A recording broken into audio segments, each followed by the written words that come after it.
Magandang umaga, magandang tanghali at magandang gabi sa lahat naming mga viewers all over the world. Nandito na naman kami, ang iyong mga kaibigan na magbigay sa inyo ngayon ng isang mahalagang pag-aaralan natin.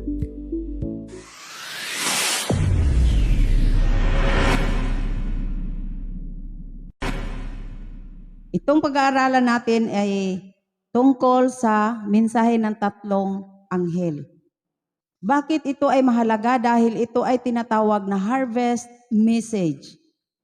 Kung tayo ay nakaintindi at sumusunod tayo sa mga payo or sa mga sinasabi ng anghel, tayo ay ma-harvest papuntang buhay na walang hanggan.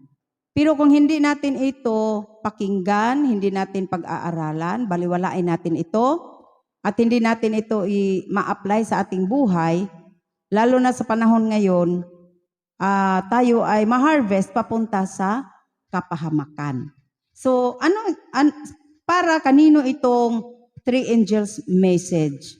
No? At bakit ito ay naging tinatawag na harvest message? So, yun ang ating yun ang mga tanong na ating sasagutin sa ating pag-aaral. So yung three angels message ay mababasa natin yon sa Revelation or Apokalipsis sa kanyang kapitulo 14, versikulo 6. Sabi dito, at nakita ko ang ibang anghel na lumilipad sa gitna ng langit na may mabuting balita na walang hanggan upang ibalita sa mga nananahan sa lupa at sa bawat bansa at angkan at wika at bayan. So malinaw, Brother Fred, na yung nakita ni Juan Revelador, nakita niya na isang may anghel na lumilipad, no? Na may dalang mabuting balita.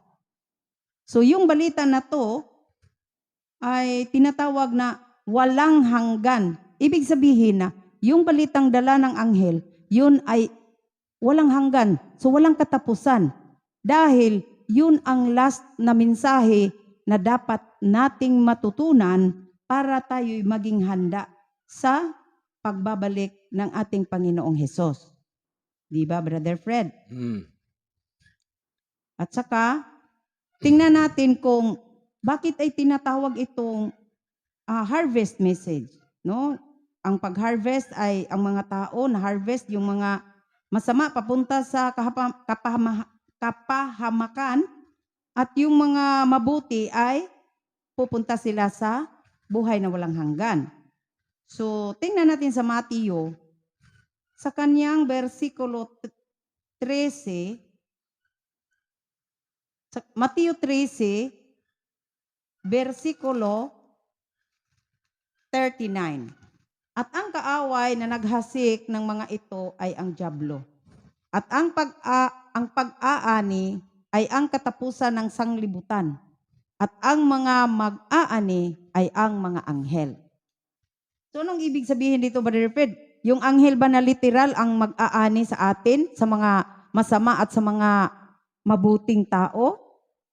Yung lumilipad yung unang anghel ay mga tao yun. Hindi literal na lumilipad na may dalang balita na walang hanggan, kundi nag-presenta yun sa mga tao na nangangaral.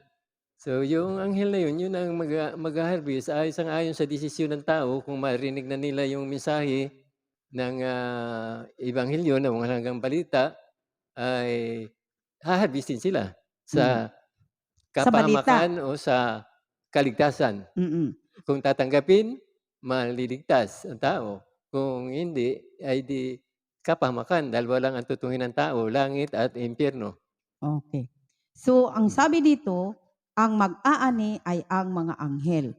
Ibig sabihin, kung hihintayin pa natin yung mga anghel na magdala ng balitang walang hanggan, hindi yan mangyayari. So, ang ibig sabihin dito, ang mensahe sa mga anghel na nakita ni Juan Liberador, yun ang dalhin sa mga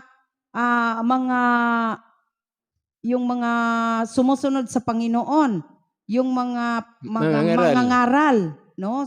Sa mga taong nangangaral, ang bigyan nilang pansin ang pagtuturo sa mga tao tungkol sa mensahe ng tatlong anghel. 'Yun ang pamaraan. Hindi na ang literal na anghel ang ating hihintayin. Kasi ngayon sa ating time, nandito na tayo sa end time, no? Kaya ito ay tinatawag end time message. At sabi dito na naman sa chapter 13 ng Matthew, sana man yung bukid, sana man yung field na doon ang pag-aani. Sa Matthew 13, sa kanyang versikulo 38, sabi ng Panginoon dito, at ang bukid ay ang sanglibutan. At ang mabuting binhi ay ito ang mga anak ng kaharian. At ang mga pangsirang damo ay ang mga anak ng masama. So dalawang klase sa mga tao na bigyang babala o bigyan ng pag-aaral tungkol sa three angels messages. So dalawa. So kung ang tao ay maintindihan nila at saka i-apply sa kanilang buhay yung mensahe ng tatlong anghel, sila ay makakamit ng buhay na walang hanggan. Pero pag baliwalain nila ito, hindi nila ito i-apply sa kanilang buhay, papunta sila sa kapahamakan, no? Yan ang kahalagahan ng mensaheng ito kasi nakasalalay dito ang ating kaligtasan at kapahamakan. O anong mensahe ng unang anghel na dapat maunawaan ng mga tao na tagapakinig? Anong dapat ihatid na dapat nilang sundin o bantayan para maintindihan nila yung una? Okay? Mababasa natin yan sa Apokalipsis sa kanyang kapitulo 14 sa kanyang versikulo 6. Sabi dito, at nakita ko ang ibang anghel na lumilipad sa gitna ng langit, na may mabuting balita na walang hanggan, upang ibalita sa mga nananahan sa lupa at sa bawat bansa at angkan at wika at bayan. So ibig sabihin, mabuting balita na walang hanggan. So everlasting gospel or wala nang katapusan, no? Babalik na si Kristo, ito ang balita, mabuting balita na dapat imensahe or ipangangaral sa mga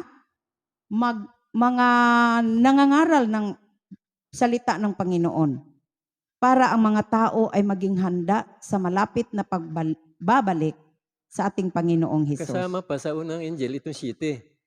Oo. Makita natin yung mensahe nito. Tingnan natin kung ano Magkasama natin yan siya. to na kanino ito. Baka may magsasabi, wala kaming ano dyan, hindi kami kasali dyan. So, bawat bansa, saan tayo, lahat ng mga taong na nasa sanlibutan. Kasi bawat bansa at angkan, at wika at bayan. So, lahat ng mga tao ay ang purpose ng Panginoon na mabigyan sila ng mabuting balita na ito. Ano ba itong mabuting balita bago tayo babasahin natin kung ano yan ang mensahe ng anghel. Sa Episos 1, versikulo 13, sabi dito, nasa kanya kayo rin naman pagkarinig ng aral ng katotohanan ng ibanghilyo ng inyong kaligtasan. So tinatawag itong ibanghilyo ng kaligtasan na sa kanya rin naman mula nang kayo'y nagsisampalataya at kayo'y tinataka ng Espiritu Santo na ipinangako. Ito ay ibanghilyo ng kaligtasan dahil sabi natin kanina na itong three angels messages, ito ay tinatawag na harvest message. Tayo ay papunta sa kung tayo ay papunta sa kapahamakan or papunta tayo sa buhay na walang hanggan. So ngayon, sa versikulo 7, tingnan natin kung ano yung first angel's message. Saying, at sinabi niya ng malakas na tinig, matakot kayo sa Diyos at magbigay kaluwalhatian sa Kanya, sapagkat dumating ang panahon ng Kanyang paghatol at magsisamba kayo sa gumawa ng langit at lupa at ng dagat at ng mga bukal ng tubig. So, ito pala ang laman sa unang anghel. No? Ito pala ang laman sa kanyang mensahe para kung susundin ito sa mga tao, kung pag-aralan ito at maintindihan nila kung ano yung ang pagkatakot sa Diyos, ano yung pagbigay ng kaluwalhatian sa Kanya, at ano yung pagdating sa panahon ng Kanyang paghatol, at ano naman yung magsisamba kayo sa gumawa ng langit at lupa at dagat at mga bukal ng tubig. Kung maintindihan ito sa mga tao at saka gagawin nila ito, susundin natin ito, tayo ay makakamit ng buhay na walang hanggan. So, ang sinabi dito sa una, Brother Fred, matakot kayo sa Diyos. Paano tayo matakot sa Diyos? Katulad ba yung natakot tayo sa isang taong masama na parang gumagawa ng kaguluhan? Ganyan ba, Brother Fred? So, magbasa Dalawang uri tayo. ang pagkatakot. Ang isang pagkatakot, tumatakbo. Ang isang pagkatakot, lumalapit. Gawa nung baka magalit ang Diyos. Matakot kayo at magbigay kaluwalhatian sa Kanya. Di ba ganun? Matakot. Yung matakot mo na, no? Hindi pa yung Matakot pa tayo sa Diyos. Paano natin mayroong mababasang kung anong kahulugan ng pagkatakot. ipalawanag natin kung ano yung pagkatakot para magawa natin. No? Kasi pag ginagawa natin yon, tayo ay maging handa sa pagbabalik ng Panginoong Hesus. Sa Kawikaan 9, may sinasabi dun. Kawikaan 9:10. Ang pagkatakot sa Panginoon ay pasimula ng karunungan at ang pagkakilala sa banal ay kaunawaan. So, yung pagkatakot nimo sa Diyos, yung pagkatakot natin sa Diyos, yun ang simula ng karunungan. So, maging wise tayo. Yung pagkatakot sa Diyos ay yung matatakot ka na ikaw ay magkasala at baka ikaw ay hindi makasama sa kaligtasan na pangako niya. Dahil dapat nating katakutan ang Diyos dahil siya ay maghuhukom. Ganun. Kaya yun ay magiging kang marunong dahil magbabantay ka. Pasimula ng karunungan. Malalaman mo, ma-encourage kang magbasa ng Biblia na makita mo kung yung makapagbigay ka sa Kanya ng saya sa pagsunod mo ng utos, kaya matakot tayo na magkamali. Yun. So, yun ang isang example ng pagkatakot ng Diyos. Tayo ay matakot na gumawa ng mali. No? So, meron pa ding tayong babasahin kasi ipaliwanag natin, Brother Fred, kung paano tayo mapakita natin yung pagkatakot ng Diyos. So, Deuteronomio sa kanyang Kapitulo 8, versikulo 6. Sabi dito, ito din ang isang paraan, 8:6, kung paano natin mapakita na tayo ay natakot sa Diyos. At iyong tutuparin ang mga utos ng Panginoon mong Diyos, na lumalakad ka sa kanyang mga daan at matakot ka sa kanya. Ano yung daan na lalakarin natin di ba, mayroong dalawang daan, yung makipot at saka yung maluwang. Sabi dito, lumakad ka sa kanyang daan. Yun ay sign ng pagkatakot. Yun pala ang gagawin sa taong may takot ng Panginoon. At matakot ka sa kanya. Tutuparin ang mga utos ng Panginoon mong Diyos. Yan na ang pamaraan kung paano tayo mapakita natin yung pagkatakot ng Diyos. Hindi yung paalis ka sa kanya. Kung may takot tayo sa Panginoon, sabi ng anghel, matakot kayo sa Diyos, ay tutuparin ang mga utos ng Panginoon. Dagdag pa natin dyan, sa Deuteronomio 10:12, sabi sa atin, at ngayon, Israel, Ano ang hinihingi sa iyo ng Panginoon mong Diyos? Kundi matakot ka sa Panginoon mong Diyos, lumakad ka ng lahat ng kanyang mga daan. O, yung pala isang pagkatakot, lumakad ka sa kanyang daan o doon sa kanyang ipinagagawa sa atin.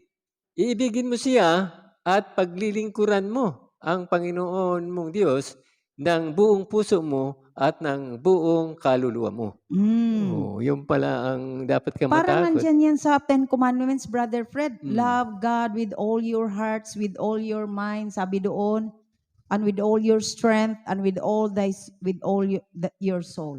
Diba? Mm. So, ang sabi dito, at ngayon Israel, ano ang hinihingi sa sa iyo ng Panginoon mong Diyos? Kung di matakot ka sa Panginoon mong Diyos, lumakad ka sa lahat ng kanyang mga daan, at ibigin mo siya, at paglingkuran mo ang Panginoon mong Diyos ng buong puso mo at ng buong kaluluwa mo. Bakit sinasabi dito, Brother Fred, at mga mahal namin na mga viewers, na Israel? Dahil sa panahon na ito, hindi pa si Kristo ano yan diyan, ipinako sa Nagpakatao. cross. Hindi pa siya ipinako sa cross. Simulang ipinako si Kristo sa cross, ang lahat ng mga tao, Hintil at Israel, ay may equal privilege na sumunod sa kautusan ng Panginoon at maka-avail ng lahat ng mga promises na ibinigay sa Panginoon sa kanyang bayang Israel. Pati yung Gentiles, pati yung mga Hintil, sila ay kasali na nung ipinako si Kristo sa cross. Kasi yung pagpako niya sa cross, doon nagsimula na wala ng pagitan. Wala ng, wala ng Pader na nakaharang. pader na nakaharang sa dalawang tao. Mm. No, yung Israel na bayan ng Diyos, chosen people of God, at saka yung mga Hintil na wala sila, hindi sila kasali sa mga promises ng Panginoon at saka sa susunod sa kanyang kautusan, Dahil pagganap ng kautusan. sa mensahe ng Panginoon, ng mga apostol, hindi sila tinanggap nung mga Hudyo, yung may simbahan doon sa Jerusalem. Mhm. Kaya, ang sabi niya, di ba may text sabi ay, ayaw kayong makinig, kaya pupunta kami sa mga Hintil. Mm. So, simula nun, nagkaroon na ng bahagi ang mga Hintil na makiisa. Kaya nga ngayon, mayroong pandaya ang ginagawa ang mga tao na yung kautusan sa Hudyo lang yan, sa Israel. Kaya ayaw silang sumunod dahil sa kwan yan, sa mga Hudyo lang. Pero dapat malaman natin na kayo at bawat isa ay kasali sa kaligtasan ito, no, na ipinangako ng Panginoon. Kaya wala nang pagkakaiba ang Hudyo at ang mga Hintil. Pwede na silang mangili ng Sabat, Mhm. katulad natin, mga Pilipino, at sa iba pa lugar ay sila pwedeng sumunod sa utos ng Diyos. Mm. So, kaya nga dito, ang pagkatakot ng Panginoon ay yung lumalakad tayo sa lahat ng kanyang mga daan at ibigin siya at paglingkuran mo ang Panginoon mong Diyos ng buong puso mo at buong kaluluwa mo.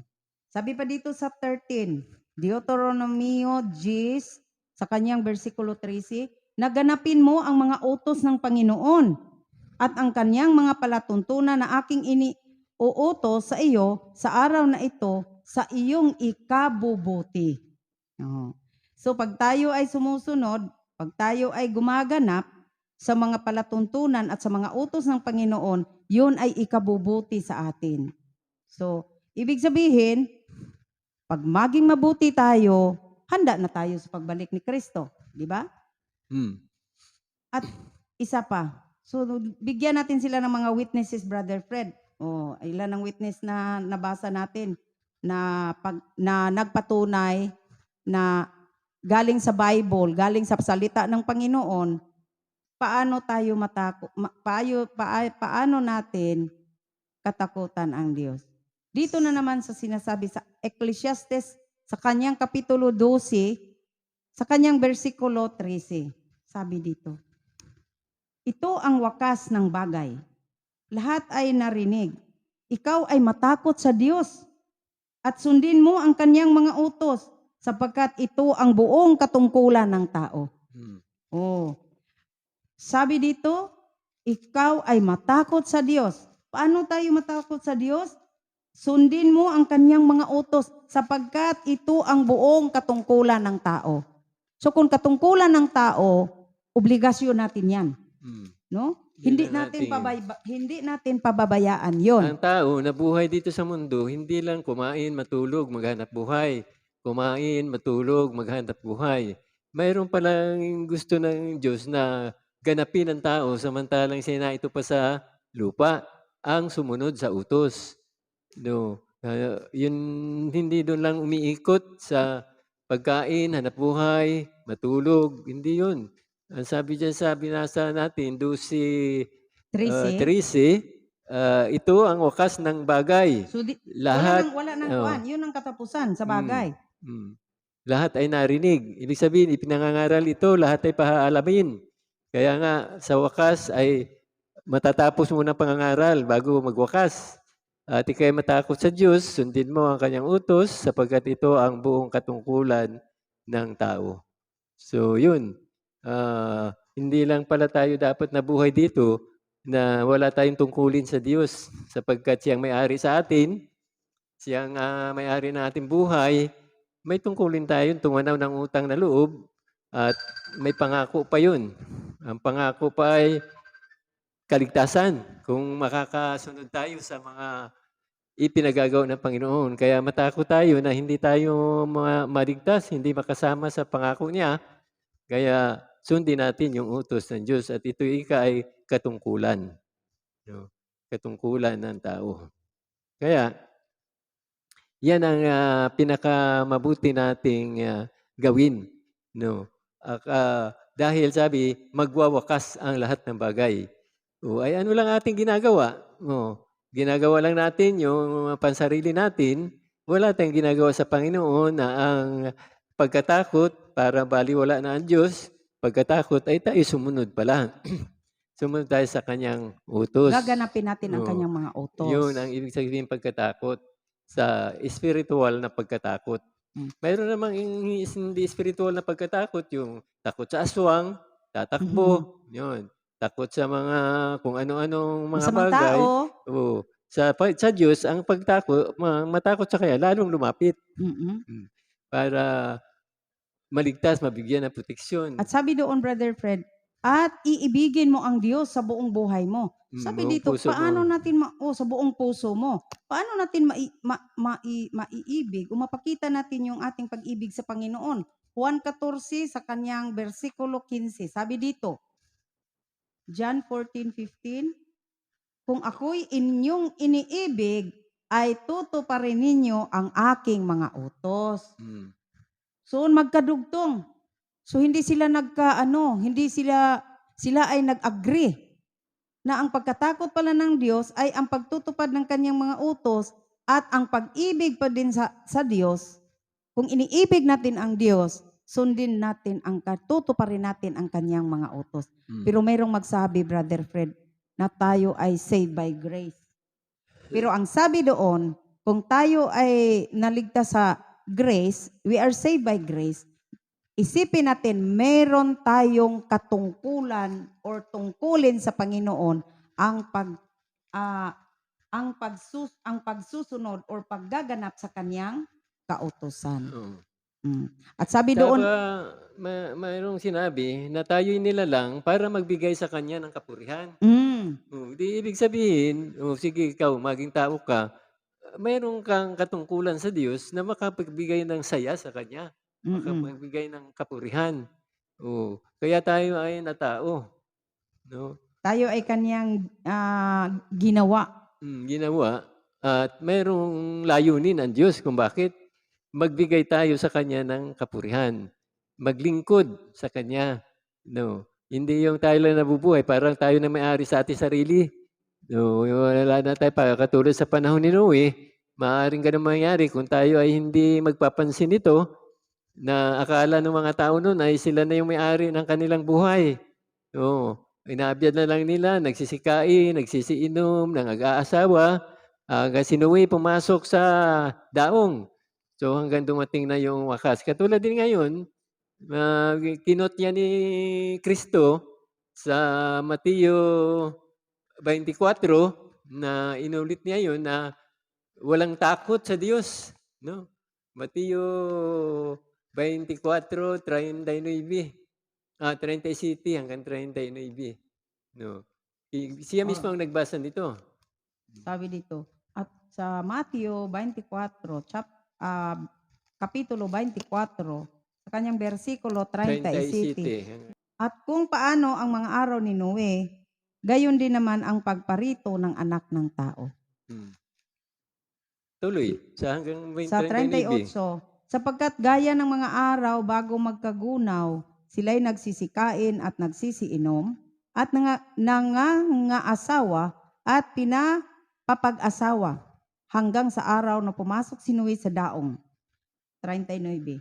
At hindi nila nalalaman hanggang sa dumating ang paggunaw, at sila'y tinangay na lahat, ay gayon din naman ang pagparito ng anak ng tao. So, ang araw na yon ng panahon ni Noe ay baliwala na sa kanila yung warning ni Noe na nag-utos ang Diyos na sabihan ng mga tao na ako'y magpapadala ng baha sa sanlibutan. Sabihan sila. Tinatawanan lamang siya. Tuloy-tuloy lang sila sa kanilang mga gustong gawain. Parang sila na nga ang sarili nila ay sila na rin yung may-ari. Kaya nangyari yung napakalaking kasakunaan na 8 lamang ang naligtas. Mm-mm. No, sabi ni Kristo, yung binasa, si Kristo mismo nagsabi niyan, kung ano yung araw na yon, gayon din ang mga mangyayari sa likas ng mga tao Sa na pagdating. walang gasinong interes, no? Samantalang hindi na tubig ang hahatol, kundi apoy na. Mm-mm. No, apoy. Mababasa natin yan sa 2 Pedro 3:10 na yun ang mangyayari, hindi na tubig. Mas lalong masakit yun, matindi. No, pagka ikaw ay sinunog, yung ngang mapaso ng ko sa daliri, sa takip ng kardero, akala natin malamig na namimintis tayo ay napakasakit. Yung pangbuong katawan ang Ibubulid. ibubulid sa dagat-dagatang apoy. Okay, So basahin kaya, natin. samantalang may panahon pa, may provision, ay tayo'y maghanda na hindi na tayo makapagbago sa ating buhay kung aktwal na mangyayari. Katulad din Huli noon. na ang lahat. Oh, sabi nila, Ma'am Noe, naniniwala na kami sa iyong sinabi, totoo pala. Ay paano sarado na ang pinto? Napakalaking pinto sa arka. Kaya ito ring pangangaral na ito ng Ebanghelyo ay mayroon ding katapusan na ito'y magsasara. Mm-mm. No, pag dumating na yung kasakunaan, yung mga iba-ibang mga kalamidad, ano pa yan, bansa sa bansa, pag nangyari yan sa kabuuan na ng sanlibutan, ay wala na talagang maaaring Wala ng provision. kanlungan. No, Wala wala na. na. Sarado na. So, Kaya anumang iyong mga ipinundar sa mundong ito, sabi ay walang pakinabang. No. Sabi niya ay sa Mateo 16:26 ay anong pakikinabangin ng tao, makamtan man niya mo sa libutan, kung mawawala naman ang kanyang buhay. So, marahil dito na lang muna tayo at sa sunod na pagkakataon. okay. So, ipagpatuloy natin ito sa susunod namin na video, ang tungkol sa unang anghel, no? Ang mensahe sa unang anghel. At sa ngayon, ito si Sister Fee magsabi sa inyo, maraming salamat. God bless. Si Brother Fred dito sa kabila, sabi hanggang sa muli na ating pagsasama, God bless sa inyong lahat.